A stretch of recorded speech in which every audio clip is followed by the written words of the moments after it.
entheogenes, what are usually alkaloids, which are specialized molecules that are found in plants that do what? That assist the body in having spiritual experiences. Okay? Now, what I mean by spiritual experiences, I mean you see Jesus? Does that mean you become religious overnight? No. You always are talking to yourself. You're always trying to figure out who you are. You're always having questions that you cannot answer, not through Google, not through YouTube, not through books. They're innate. Sometimes you got to talk to elder family members just to get a gist. Well, you got so many years of information stored inside of your DNA, and you have a spirit that energy doesn't die, it just transforms, which means you're eternal. Fire, earth, air, water, these are all eternal elements you're made from. So there's a way for you to tap into yourself, and there's grid lines and ley lines on the earth for you to tap into where you can access all types of realms of thought. How do you tap into it? Through the plant. The plant is our doorway. The plant is our medium in order to get in there. And the classification of the plants that enable you to do that are called entheogenes. Theos means divine, and entheogene means divine plant. Sorry. You're not maximizing what you already got. If you're not maximizing what you already have, then don't look forward to do anything like transcending.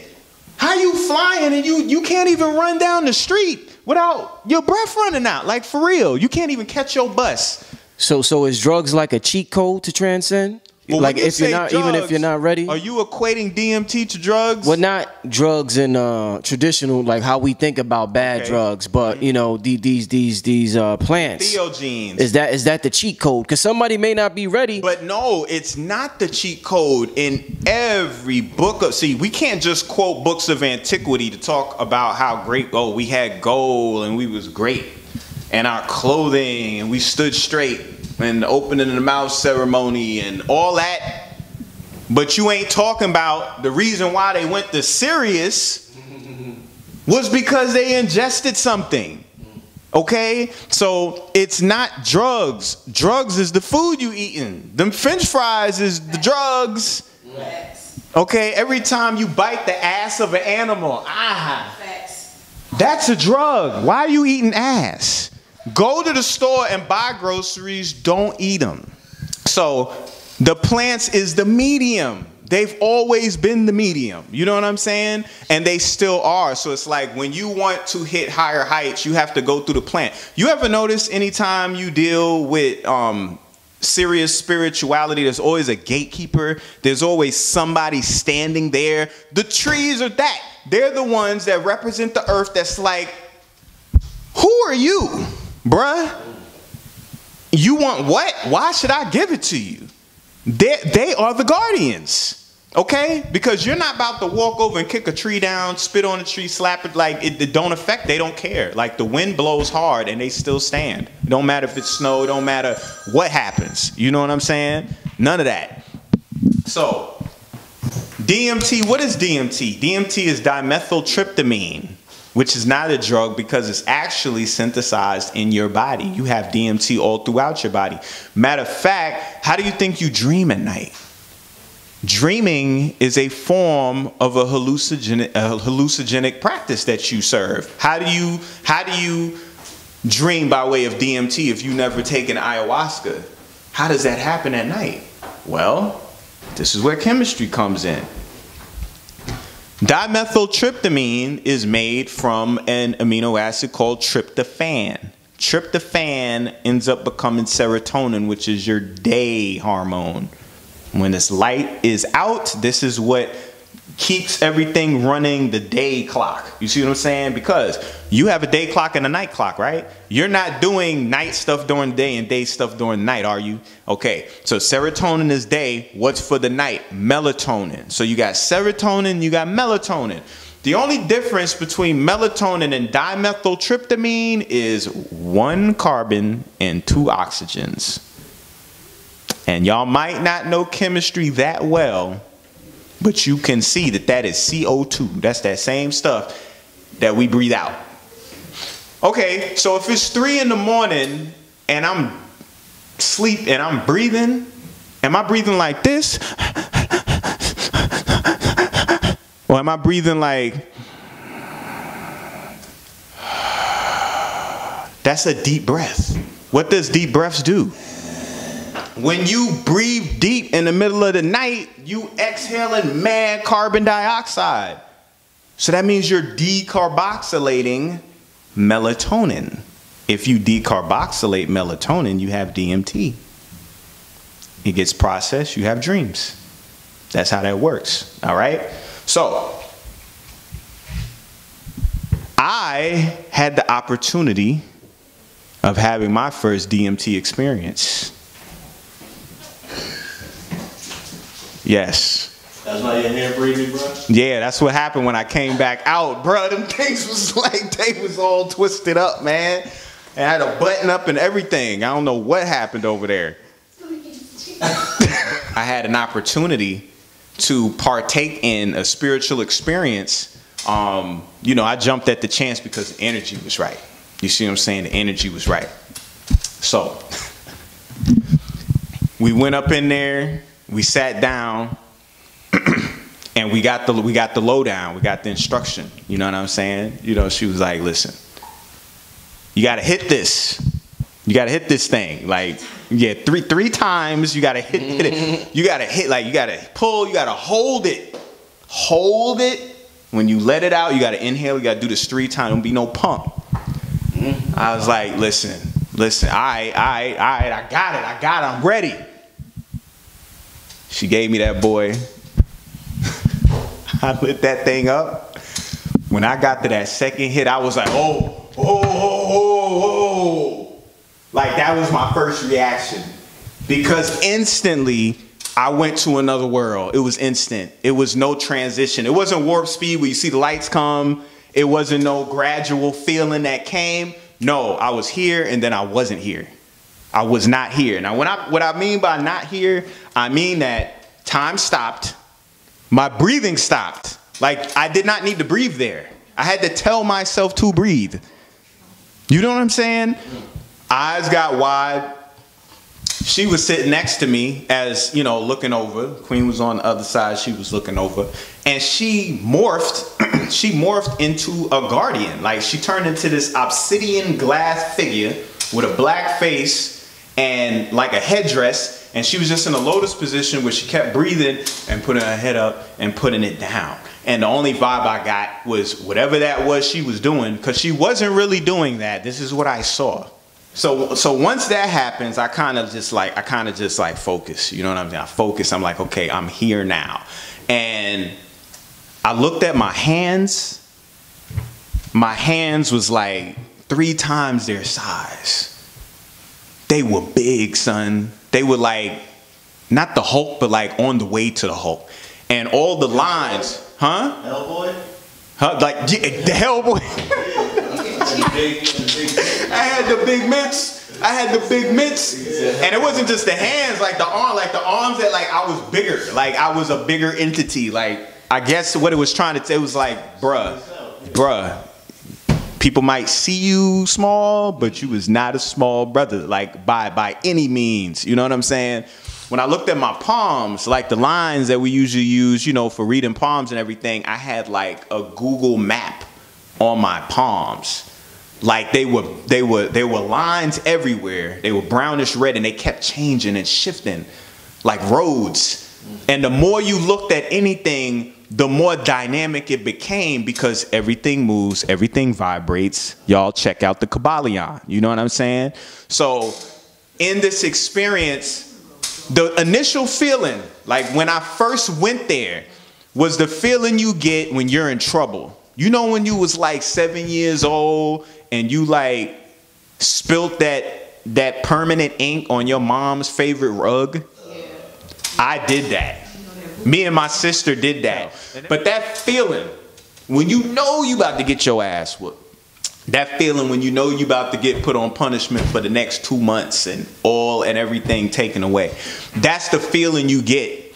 But see, that feeling that you get when you in trouble, it's not like equated to punishment. It's only equated to punishment because of our experiences here. You see, it's a state of awareness you come into where you know you have to face something that's real. And it only gets followed by getting beat, getting punched. So then you equate that feeling to being in trouble. But that's the best way I could describe it. It was just one of the most realest feelings you feel. And it's like, you know, you're dealing with a serious scenario right now. My eyes, my sight, the colors.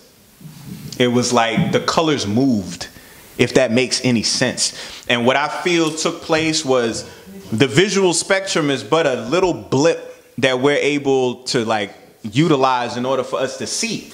But the sun kicks out the electromagnetic spectrum. Like we got light going all the way from micro to gamma.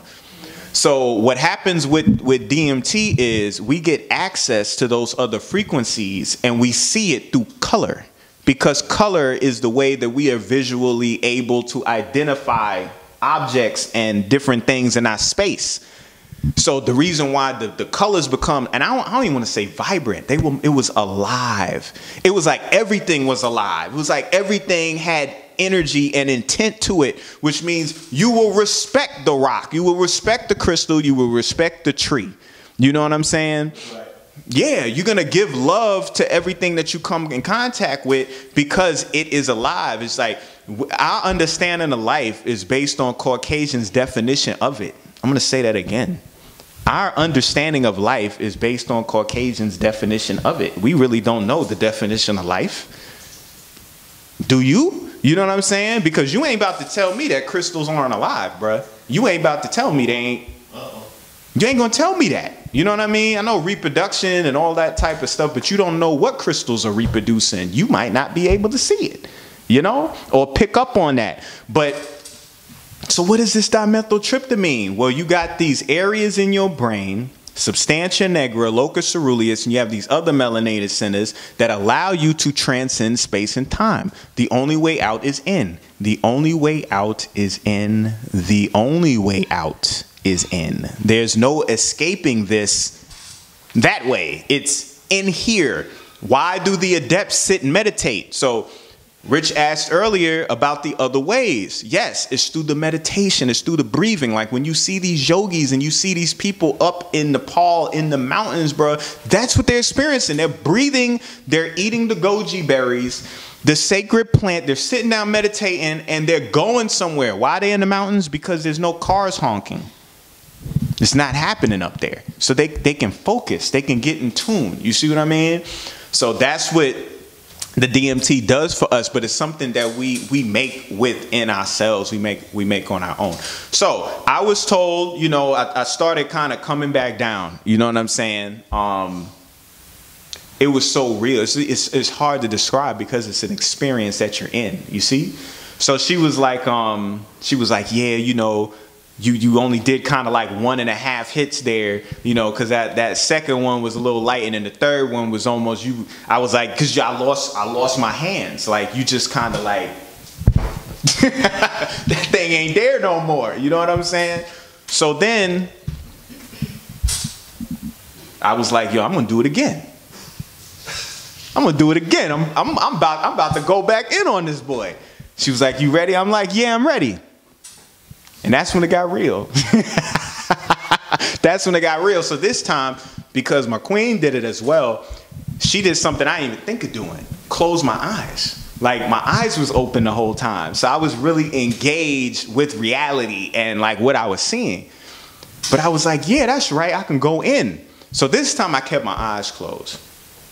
And when I kept my eyes closed, I went inside the body.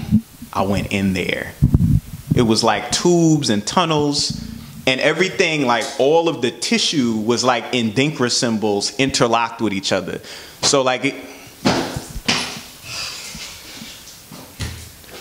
yeah, there we go. Yeah. Wait though, wait. That's what made the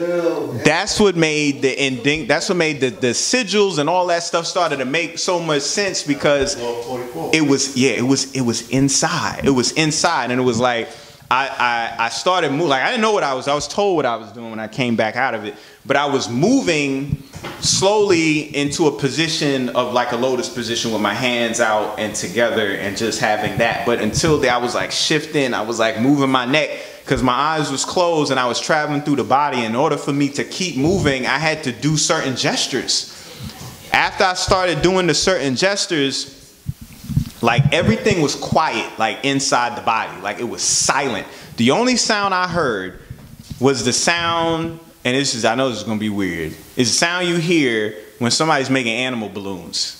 You know when somebody blows the balloon up and they start twisting the balloon and it makes that rubbery sound? Like that was the sound I was hearing. It was like that, the untightening, the unloosening, and then gas was moving through. It was crazy. Then all of a sudden, I wasn't even told to do it. I can't remember anybody telling me to say it. I just started speaking in a language. I just started talking. I just kept saying it over and over and over again, over and over and over again, over and over and over again. And the more I said it, the more geometry I saw. The geometry would spin and then it would contort. It would spin and then it would contort. And then it started lighting up, lighting up, lighting up, and this bird came. Bird. And the only reason why I'm saying it's a bird is because the same reason how you dream and you be like, yo, I dreamt of a hippopotamus in a tutu. And you like, I don't know what that means. Because a hippopotamus in a tutu is like the only thing on earth that can like describe what you went. Like you just can't grasp the concept. So it's like a bird is the best thing that I can equate to it here. But it wasn't feathered, you know what I'm saying? Like that's what that was. Because I didn't hit it 3 times the full length like I was supposed to and whole.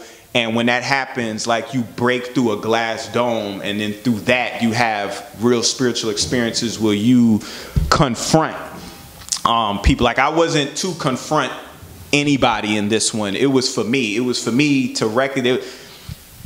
It was something about me that I still didn't get, that I still didn't believe in. You know what I'm saying? And the experience showed me how big and how dynamic and how powerful I really am. It was to give me a certain amount of energy. Because it was like, I can't even take you to any of these people and these entities until you get it together, you recognize who you are. Like you're here. You know you're supposed to be here. But if you don't feel you're supposed to be here, go back, get it together, you come back when you're ready. And honestly, that's just how I feel about it. You know what I'm saying? So I didn't encounter anyone. Everything I dealt with was energy, symbols, you know what I'm saying, and myself. And I know had I went all the way in like I was supposed to go all the way in, or I will in the future, I know that's going to catapult you and take you, you know, somewhere further and somewhere else.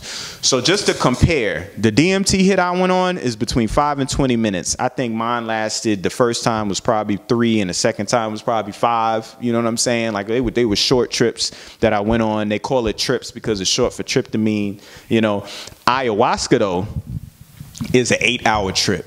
So I'm like, yo, I can understand how people can do it for 8 hours because time is relative, and when you're over there, it could be 80 years. It could be 15 seconds, but 8 hours here. So, you know, at first I was like, yo, that's a long time. But the more I thought about it, I was like, okay, I could get it. So, you know, you got peyote with mescaline. You got ayahuasca. You got the DMT, you know, itself, which is extracted out of acacia, you know what I'm saying? Acacia tree, as I talked about before, you know what I'm saying? So all these mechanisms come out of plants, and the reason why you know that plants are the means in which we're supposed to have our trips and our spiritual experiences, like these are people, like remember, you got women that were raped and still got, you know, their attacker in their mind. Like there's not a herb, like I don't got a herb for that. And you could go to a shrink for 20 years and kill your shrink. But one experience with DMT, like I said, look Baba Kalindi up, look his circle up. They got so many experiences they could give you, and so many people that have gone on these journeys, especially Darren Springer. He's another one that's a mushroom addict over there that you could check into that can give you like some real insightful information on that. You know what I'm saying? But yeah, man, it was it was dynamic. No, I'm not done. I'm not done yet. I'm not done yet. So, quick, KT. But just to wrap it up, those, like, you can't get over situations like that overnight, but through these trips, through these experiences, you might walk into yourself. You'll talk to yourself. You might talk to the attacker. Like, all things happen on a quantum level beyond your understanding, where you can really fix the problem, not repress it, not throw it away, but confront it, deal with it, and when you come back, yo, it's gone. It's gone. You know what I'm saying? So yeah, I definitely urge people to look into entheogenes, because it's a divine thing. It's not something to like, yeah, what you doing tonight, son? What you doing? Oh, yo, we about to roll some DMT up. Oh, for real? Let's sprinkle a little bit of something physical. Can understand something about being a spirit, because the spirit is actually housed in it. The only reason why the physical thing exists is because the light, the energy gets slowed down to the point where it becomes dense matter. You see what I'm saying? And through the restrictions and through the boundaries, we get over our challenges and our obstacles, and we develop and we grow so that our spirit and our soul is able to hit higher dimensions and higher heights as well. You see what I'm saying? When we're done here, we're not done. Energy doesn't die, it just transforms. And I was told through our spiritual advisor over there that people that did DMT and stories that she heard, she was like, yo, when you go to the other side, even through DMT experiences or through death, like, you'll see your family and you'll see your ancestors as you're traversing. She was like, she was told, don't go to them. I was like, oh snap. It's like, don't go to the ancestors? Yeah, why? Because you'll end up back here. Say that again so I can understand it. If you go to your ancestors. If you go to the ancestors, this is another one that's going to get cut. They're just going to link all these together and just make a wild video. While you're on the DMT. No. If you go on a real deep DMT trip, right, or if you die and you're... When you die, you release DMT. Yeah, when you die. First of all, death, which... Queen would get much more deep into this because that was her experience. When you take DMT, you die. You die, because that's what that doomed feeling is. It's that feeling of, because like when you're in trouble, when you're young, when you about to get your butt whooped, that's the same as dying. Like, you think your mom about to kill you. You know what I'm saying? Mm-hmm. So literally when people die, they've already done the readings. You get a release of DMT. Dimethyltryptamine is the means in which the spirit is able to traverse. So what I'm saying is, when you're going on that journey after death, okay, when you're going on that journey, you're going to see ancestors and family members as you're making that journey. And as you're making that sojourn, you're not supposed to, this is what I was told, you don't go to them. And the reason why you don't go to them is because that's how you cycle back here. That's how you come back. You go to them and you get reincarnated, because what? Ancestors is your DNA. Your genetics get repeated. You got to keep going. You got to keep going. And when you keep going, that's when you ascend and you go to wherever that next place is, whatever that next expression of your energy becomes, And like I said, this is my interpretation. You know what I mean? I ain't died and went through it and came back to tell y'all the real. I'm just telling you based on the experiences and what I received, how that thing ends up going.